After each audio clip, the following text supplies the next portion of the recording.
Hi hello నమస్తే this is Gana. ఇప్పుడు మనం చెప్పుకోబోతున్న story my bad boy episode 71. ఇంకా ఎప్పుడు పెద్ద అవుతావే నువ్వు అని రుద్ర వేద వైపు అడుగులు వేసి టిష్యూతో ఆమె మూతి తుడిచి ఇప్పుడు వెళ్ళు అన్నాడు. అలాగే బావా అని చెప్పి ముందుగా వర్క్ చేసుకుంటూ ఉన్న ఎంప్లాయీస్ దగ్గరికి వెళ్ళింది వేద. పాపం వేద వచ్చిందని వాళ్ళందరూ భయపడుతూ చూస్తూ ఉంటే, అయ్యయ్యో నేనేమీ దయ్యాన్ని కాదండి మీరు భయపడడానికి, మీరు మీ వర్క్ చేసుకోండి, నేను జస్ట్ చూడడానికి వచ్చాను వర్క్ ఎలా జరుగుతుందో అంతే, జస్ట్ అబ్జర్వ్ చేస్తున్నాను, మీరు భయపడాల్సిన అవసరం లేదు అని ఆ రోలో తిరుగుతూ ఉంది. ఆమెకు నచ్చింది చేసుకోమని వదిలేశాడు, కానీ రుద్ర అతడి కన్ను ఆమె మీదనే వేసి మేనేజర్ని ఆమెని గమనిస్తూనే ఉండమని చెప్పాడు. ఓ గంట సేపు ఎంప్లాయీస్ దగ్గర తిరిగి తిరిగి అలసిపోయి చరణ్ క్యాబిన్కి వస్తుంది. ఏం చేస్తున్నారు సార్ అంటూ. ఏం లేదు మేడం, మా బాస్ వర్క్ ఇచ్చారు అదే చేస్తున్నాం అని చెప్పాడు చరణ్. అబ్బో నిజంగానా అని వేద వచ్చి చరణ్ ముందున్న ల్యాప్టాప్ని చూస్తుంది, వర్క్ చేస్తున్నాడా లేదా అనేసి. అమ్మా తల్లి, మీ ఆయన కూడా అంత కరెక్ట్గా చూడడు తెలుసా, మేము వర్క్ చేస్తున్నామా లేదా అని. నువ్వు మాత్రం చూడు ఎలా చూస్తున్నావో. మేము మాత్రం చేస్తాం తల్లి, మాకు కూడా వచ్చు వర్క్ అని అన్నాడు చరణ్. అదే మా ఆయన సరిగ్గా చూస్తున్నాడా లేదా అని నేను చూస్తున్నాను లేవోయ్ అని చరణ్ భుజం మీద ఒక్కటి చరిచి, నేను శౌర్య బావ దగ్గరికి వెళ్తున్నాను బాయ్ అని మళ్ళీ శౌర్య క్యాబిన్లోకి వెళ్తుంది వేద. రారా అని శౌర్య పిలవడంతోనే, ఏం చేస్తున్నావు బావా అని శౌర్య టేబుల్ ముందున్న చైర్లో కూర్చుంటుంది వేద. ఏం లేదురా, వర్క్ చేస్తున్నాను, ఏమైనా కావాలా, ఏమైనా తింటావా అని అడిగాడు శౌర్య. వద్దు బావా, టిఫిన్ చేసి వచ్చాను. మళ్ళీ ఇప్పుడు రుద్రబావ జ్యూస్ తాగించాడు, నాకు ఇంకేం వద్దులే, లంచ్ టైంలో లంచ్ చేస్తాం కదా అందరం కలిసి, ఏం చేస్తున్నావు నువ్వని చూడ్డానికి వచ్చాను. ఇంట్లో ఉంటే బోర్ అని ఇక్కడికి వస్తే మీ అన్నయ్య ఏం పని చెప్పట్లేదు నాకు, నీకు నచ్చింది చేయి అని అన్నాడు. ఎంతసేపు అని తిరగను, గంట నుండి అక్కడ అంతా తిరిగాను కానీ కాళ్ళు నొప్పులు వస్తున్నాయి, ఇంకా నేను వెళ్ళి కాసేపు పడుకుంటాను. నిద్ర వస్తుంది నాకు, మీరేం పని ఇవ్వట్లేదు కదా అని కళ్ళు నులుముకుంటూనే రుద్ర క్యాబిన్లోకి వెళ్ళింది వేద. ఏమైందే, అప్పుడే అయిపోయిందా తిరగడం అన్నాడు రుద్ర ఓవైపు వర్క్ చేస్తూనే. నిద్ర వస్తుంది బావా, సరిగ్గా నిద్ర లేదు కదా రాత్రి అని రెండు చేతులతో కళ్ళు నులుముకుంటూ వేద ముందుకు నడుస్తూ ఉంటే, పడతావే కాస్త చూసి నడు అని అతడికి వదిలేసి వేద దగ్గరికి వెళ్ళి ఆమె భుజం చుట్టూ చేయి వేసి అతడి పర్సనల్ రూమ్లోకి తీసుకువెళ్తూ, కాసేపు రెస్ట్ తీసుకోపో, నిన్న నేను డిస్టర్బ్ చేయను సరేనా, నీకెంతసేపు కావాలి అంటే అంతసేపు పడుకో అని ఆమెని బెడ్ మీదకి తీసుకువెళ్ళి పడుకోబెట్టి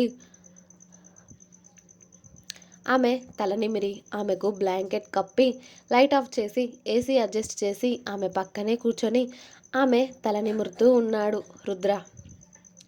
చాలాసేపటి వరకు వేద నిద్రలోకి జారుకునే వరకు కూడా.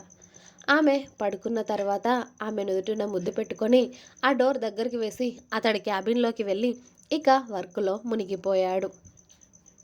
చరణ్ శౌర్య లంచ్ టైంలో వచ్చినా, నేను వేద లేచాక తింటాను లేరా, మేమిద్దరం కలిసి తింటాంలే, మీరు తినేయండిరా అని చెప్పాడు. అలాగే అన్నయ్య అని చరణ్ శౌర్య వెళ్ళి వాళ్ళ క్యాబిన్స్లోనే తినేసి మళ్ళీ వర్క్ మొదలుపెట్టారు. కొత్త కొత్త ప్రాజెక్టులు రావడంతో ఒక్కొక్కరి తిక్క కుదురుతుంది ఆఫీస్లో. ప్రాజెక్టులు లేని సమయంలో చక్కగా తిరుగుతూ ఉన్నారు ఏ పని లేకుండా. కానీ ఇప్పుడు మాత్రం వాచిపోతుంది అని ఒక్కొక్కరు అనుకుంటూ ఇక ఆ వర్క్లో పడిపోయారు. అందుకే రుద్రకి కూడా ఇప్పుడు అంత తీరిక లేకుండా పోయింది. మెల్లిగా మధ్యాహ్నం 3 గంటలకు లేచిన వేద ఆ రూమ్లో లైట్ వేసి వాష్రూమ్కి వెళ్ళి ఫేస్ వాష్ చేసుకొని బయటికి వచ్చి, బావా ఆకలి అంది రుద్రనే చూస్తూ. లేచావా? ఒక్క 5 మినిట్స్, నేను ఇప్పుడే వస్తారా? ఇలా కూర్చో అని సోఫా చూపించి రుద్ర 5 మినిట్స్లో అతడి వర్క్ కంప్లీట్ చేసి అతడు కూడా వాష్రూమ్కి వెళ్ళి ఫేస్ వాష్ చేసుకొని వచ్చి ఆల్రెడీ ఇంటి నుండి వచ్చిన క్యారేజ్ ఓపెన్ చేసి వేదకి తినిపిస్తూ ఉన్నాడు. నిద్ర సరిపోయిందా నీకు అని అడుగుతూ.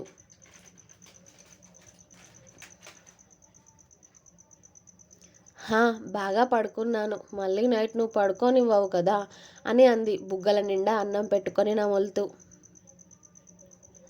ఆమె మాటలకి రుద్రకి నవ్వొచ్చినా కూడా నవ్వకుండా ఆమెనే సీరియస్గా చూస్తూ, అంటే ఏంటే, నేను నిన్ను పడుకోనివ్వడం లేదా అని అడిగాడు. నీకు తెలియడం లేదా? అసలు పడుకొనిస్తున్నావా చెప్పు నన్ను. రాత్రి అనగా మొదలుపెట్టి ఉదయం ఎప్పుడో వదిలిపెడుతున్నావు. నీ వల్ల నాకు బ్యాక్ పెయిన్ ఎలా వస్తుందో తెలుసా? అసలు కూర్చోరావడం కూడా లేదు అని అంది వేద. ఆమె మాటలకి కష్టంగా నవ్వాపుకుంటూ, అవన్నీ ఉంటాయే మరి పెళ్ళైతే అని ఆమెకు కడుపు నిండుగా తినిపించి ఆ తర్వాత రుద్ర కూడా తినేసి హ్యాండ్ వాష్ చేసుకొని, ఇక్కడ కూర్చో, లేకపోతే నీ ఫ్రెండ్స్ దగ్గరికి వెళ్ళు అని అతడి వర్క్లో మునిగిపోవడంతో, నేను ఎక్కడికి వెళ్ళను, ఇక్కడే ఉంటాను అని ఆ సోఫాలోనే చక్కగా తలవాల్చి ఫోన్ ఓపెన్ చేసి రీల్స్ చూస్తూ గడిపేస్తుంది రుద్ర వర్క్ కంప్లీట్ అయ్యే వరకు కూడా. ఇక వేద ఉంది అని 6 వరకే రుద్ర వర్క్ కంప్లీట్ చేసి పదవే అని వేదని తీసుకొని లిఫ్ట్లో కిందికి వస్తూ ఉంటే చరణ్, శౌర్య వాళ్ళ వెనకే వస్తూ ఉన్నారు. రుద్ర కార్ పార్కింగ్లో నుండి తీసుకువచ్చి వేద ముందు కార్ పార్క్ చేశాడు. అప్పుడే వేద కార్ డోర్ ఓపెన్ చేసి కార్లో ఎక్కుతుంది అనగా, ఎక్కడి నుండి వచ్చిందో తెలియదు కానీ ఒక బుల్లెట్ వేద సైడ్ ఉన్న కార్ గ్లాస్కి దిగి ఆ గ్లాస్ అంతా బల్లున పగిలిపోతుంది. వేద భయంగా కళ్ళు గట్టిగా మూసేసి ఆమె చేతులు చెవుల మీద పెట్టుకొని అమ్మా అని గట్టిగా అరుస్తూ ఉంది. ఆ హఠాత్ పరిమాణానికి రుద్ర ఫాస్ట్గా కార్ దిగి వేద దగ్గరికి వచ్చేలోపు ఒక గాజు వక్క మాత్రం వేద చేయి మీద గీసుకొని చిన్నగా బ్లడ్ వస్తూ ఉంటే ఆ సౌండ్కి చరణ్, శౌర్య కూడా పరిగెత్తుకుంటూ రుద్ర వేద దగ్గరికి వస్తారు. అలాగే సెక్యూరిటీ కూడా సెకండ్లో అలర్ట్ అవుతుంది. కానీ అప్పటికే జరగాల్సింది జరిగిపోయింది. సెక్యూరిటీ చుట్టూ చూస్తూ ఉన్నారు. మళ్ళీ ఎక్కడైనా షూట్ జరుగుతుందా అని ప్రతి ఒక్క బిల్డింగ్ పైన కూడా ఒక్కొక్కరు వెళ్ళి వెతుకుతున్నారు. ఎక్కడ నుండి కాల్చారు అని కానీ ఒక్క చిన్న క్లూ కూడా దొరకలేదు ఎవ్వరికి. అప్పటికే వేద భయపడి ఏడుస్తూ రుద్రని గట్టిగా హత్తుకొని వణికిపోతూ ఉంటుంది.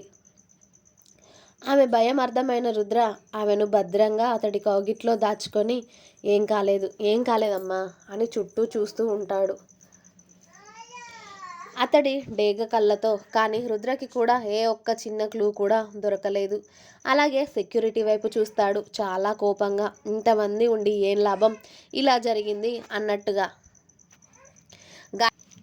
సెక్యూరిటీ సారీ సార్ అని చేతులు కట్టుకొని తలలు కిందికి వంచుకోవడంతో, ఏం కాలేదమ్మా, ఏం కాలేదు దక్ష, ఇటు చూడరా, భయపడొద్దు, నేనున్నాను కదా అని రుద్ర చెప్తూ ఉంటే మెల్లిగా కళ్ళు తెరిచి అతడిని చూసింది. ఏం కాలేదమ్మా, ఇటు చూడు, బాగానే ఉన్నావు, జస్ట్ ఏదో తగిలింది అని శౌర్య వైపు చూశాడు రుద్ర. చరణ్ ఫాస్ట్గా వెళ్ళి ఒక కూల్ వాటర్ బాటిల్ తీసుకొచ్చి రుద్ర చేతిలో పెట్టగానే శౌర్య వెంటనే ఫాస్ట్గా ఒక కార్ తీసుకువచ్చి రుద్ర ముందు ఆపాడు. వెంటనే చరణ్ ఫ్రంట్ సీట్లో కూర్చుంటే రుద్ర వేదని తీసుకొని బ్యాక్ సీట్లో కూర్చొని కొన్ని వాటర్ వేదకి తాగించి అలాగే వేదని కౌగిలించుకొని ఏం కాలేదని ఆమె వెన్ను నిమురుతూ సైలెంట్గా ఉన్నాడు అన్న మాటే కానీ అతడు కోపం లావాలాగా ఎగిసిపడుతూ ఉంటుంది. ఆ బుల్లెట్ ఎవరు కాల్చారో కానీ ఇప్పుడు వాడు రుద్ర ముందు ఉంటే భస్మం అయిపోయేవారే. వాడు ఎవ్వరికీ హాని కలిగించలేదు అంటే వాడు జస్ట్ భయాన్ని పరిచయం చేయాలి అనుకున్నాడు నాకు. అంటే ఎవడు వాడు అని రుద్ర అతడి మెదడుని కష్టపెడుతూ ఉంటే జోసెఫ్ పేరు మెదిలింది రుద్రలో. అంతే, వెంటనే కళ్ళు తెరిచాడు రుద్ర. అతడు కళ్ళు తెరవడం, అతడి ఫోన్ మోగడం ఒకేసారి అయ్యేసరికి ఒక చేతితో వేదని గట్టిగా పట్టుకొని ఇంకో చేతితో ఫోన్ లిఫ్ట్ చేసి చెవి దగ్గర పెట్టుకున్నాడు రుద్ర, ఏం మాట్లాడకుండా. ఎందుకంటే అది న్యూ నెంబర్. ఎలా ఉన్నావు మిస్టర్ రుద్ర? ఏంటి నీ భార్యని వేసేయకుండా జస్ట్ భయాన్ని పరిచయం చేశాను అనుకుంటున్నావా? ఇప్పుడే నీ భార్యని వేసేయాలి అనుకోవట్లేదయ్యా నేను. నీకు కూడా భయం అనేది పరిచయం చేయాలి కదా నేను. ఎలా ఉంది నా ఐడియా? భయపడ్డావా నీ భార్యకి ఏమైనా అవుతుంది అని? చెప్పు. అది కావాలి అని మిస్ అయింది కాదు, నేను మిస్ చేస్తేనే మిస్ అయ్యింది. ఇంకొకసారి మాత్రం మిస్ అవ్వదులే, కరెక్ట్గా పాయింట్ బ్లాక్లో షూట్ చేస్తాను. అప్పుడైతే ఇలా భయపడడాలు, ఎత్తుకెళ్ళి కారులో కూర్చోబెట్టడాలు ఉండవు. డైరెక్ట్గా నేను చంపిన దగ్గర నుండి గ్రేవ్ యార్డ్కి తీసుకువెళ్ళడమే, నీ చేతులతో ఎత్తుకొని నీ భార్యను అని రాక్షసంగా నవ్వాడు జోసెఫ్ అటువైపు నుండి. అప్పటికే రుద్ర కళ్ళు బగబగ మండుతూ ఉన్నాయి జోసెఫ్ మాటలకి. వాడు రుద్ర ఎదురుగా ఉంటే అప్పటికే వాడు చచ్చి నిమిషం అయ్యేది. Be ready for your death Joseph. నిన్ను ఎలా చంపుతానో తెలుసా? నీ చావు చూసి ఆ యముడు కూడా భయపడాలిరా. అలా చంపుతాను. నీ శవం కనీసం కాకులు గద్దలు కూడా ఎత్తుకుపోవడానికి రాకుండా అవి నీ శవాన్ని చూస్తేనే భయపడేలా చంపుతాను. రెడీగా ఉండు అని ఇంకొక మాట మాట్లాడకుండా రుద్ర కాల్ కట్ చేశాడు. రుద్ర ఎంత కోపంగా ఉన్నాడు అనేది అతడి బిగుసుకున్న దవడ కండరాలు ఎర్రగా మారిన అతడి కళ్ళే చెబుతున్నాయి. శౌర్య ఎంత ఫాస్ట్గా వెళ్ళాలో అంత ఫాస్ట్గా కార్ డ్రైవ్ చేస్తూ వాళ్ళ ఇంటికి వెళ్తూ ఉన్నాడు. వాళ్ళ వెనకాల సెక్యూరిటీ కూడా వస్తూ ఉన్నారు. ఇంత సెక్యూరిటీ ఉండి ఏం లాభం? కనీసం వాళ్ళ చుట్టూ ఏం జరుగుతుందో తెలుసుకోకుండా ప్రతిసారి వేద భయానికి, ఆమె గాయాలకి అతడే కారణం అని తెలుస్తూ ఉంటే అది జీర్ణించుకోవడానికి రుద్ర వల్ల అవ్వడం లేదు అసలు. అదంతా అతడు యాక్సెప్ట్ చేయడానికి అతడితో అతడు ఒక యుద్ధమే చేస్తున్నాడు. కానీ మళ్ళీ మళ్ళీ అతడి కారణంగా ఆమె ఇలా గాయాల పాలవుతూ ఉంటే తట్టుకోవడం అతడి వల్ల కావట్లేదు. ఆమె మోచేతి నుండి చిన్నగా 4 బొట్లు రక్తం కారుతూ ఉంటే టిష్యూతో తుడిచి ఆమె గాయమైన దగ్గర అదిమి పెట్టాడు. అసలు ఆమె చుట్టూ ఏమి జరుగుతుందో, ఏం జరగబోతుందో వేదకే అర్థం కావట్లేదు. ఒక భయం అనే ట్రాన్స్లోకి వెళ్ళిపోయింది వేద. ఆ బుల్లెట్ రావడం, వెంటనే గ్లాస్ పగలడం, మళ్ళీ ఇప్పుడు ఏదైనా జరగబోతుంది అన్న సందిగ్ధంలోకి వెళ్ళిపోయింది వేద. ఎందుకంటే ఇంతకు ముందు కూడా అలాగే ఇన్సిడెంట్స్ జరిగాయి కదా. పైగా తనకి యాక్సిడెంట్ అయిన దగ్గర నుండి చాలా భయపడుతుంది వేద. ఒక్కోసారి కలలో కూడా అలాంటివి కనిపిస్తూ ఉంటాయి. కానీ తను అలా భయపడుతుంది అని చెప్తే అందరూ కూడా బాధపడతారు అని చెప్పేసి ఆమె భయాన్ని, బాధని ఆమెలోనే దాచేసుకొని ఆమె సంతోషాన్ని మాత్రమే అందరికీ చూపిస్తూ ఉంది వేద. కానీ ఇప్పుడు మాత్రం అంత దగ్గరలో అలాంటి సంఘటన జరగడంతో తట్టుకోవడం ఆమె వల్ల కావట్లేదు. ఏదో జరిగింది, ఏదో జరగబోతుంది అని అనుకుంటూ రుద్రని గట్టిగా పట్టుకొని బావా అని కలవరిస్తూ ఉంది చిన్నగా. ఏం కాలేదే, నేను నీ దగ్గరే ఉన్నాను కదా, చూడు ఇలా అని ఇల్లు రావడంతో మెల్లిగా వేదని కారు దింపి ఇంట్లోకి తీసుకువెళ్ళాడు రుద్ర. ఇంకా ఉంది. మీకు నా స్టోరీ నచ్చినట్టయితే ప్లీజ్ లైక్ చేయండి, షేర్ చేయండి, అలాగే సబ్స్క్రైబ్ చేసుకోవడం మాత్రం మర్చిపోవద్దు. ప్లీజ్ సబ్స్క్రైబ్ మై ఛానల్ గనా stories world. Thanks for watching my video. Bye.